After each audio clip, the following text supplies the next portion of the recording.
Grazie Presidente. A conclusione delle questioni che sono state sollevate, ribadisco due principi che giustificheranno la dichiarazione di voto che sto per fare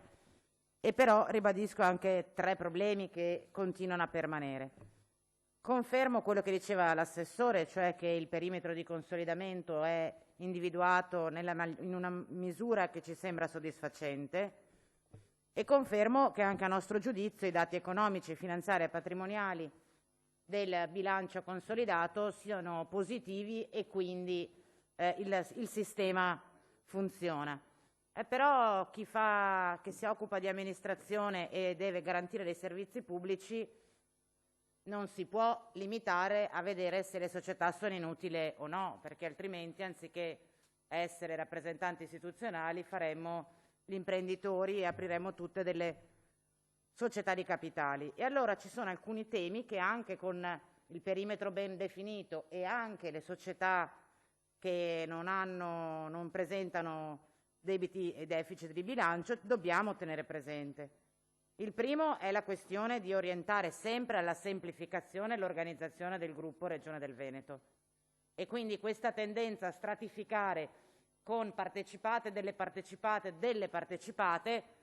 sicuramente è molto utile per moltiplicare i consigli di amministrazione, ma non è detto che sia funzionale all'obiettivo che non è quello di fare utile, ma è quello di erogare servizi essenziali ai cittadini. Il secondo problema: è ovvio che nel momento in cui io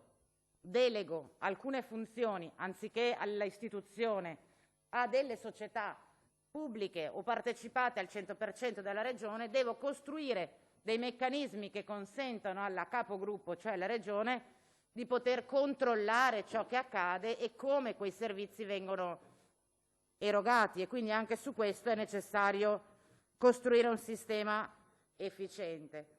E infine, e chiudo, c'è il tema della governance, cioè di come noi costruiamo un meccanismo che consenta non solo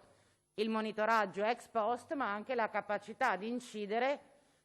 attraverso le decisioni politiche del capogruppo nelle azioni operative delle società che controlliamo o partecipiamo. Quindi con questi tre inviti e con la volontà e la richiesta rinnovata che esprimiamo a questo Consiglio di intervenire quanto prima in maniera seria sulla questione Veneto Sviluppo Avepa, come gruppo del Partito Democratico, arrivando a questo punto della discussione, con le premesse che ho fatto, abbiamo la volontà di astenerci sull'espressione del voto di questo provvedimento. Grazie.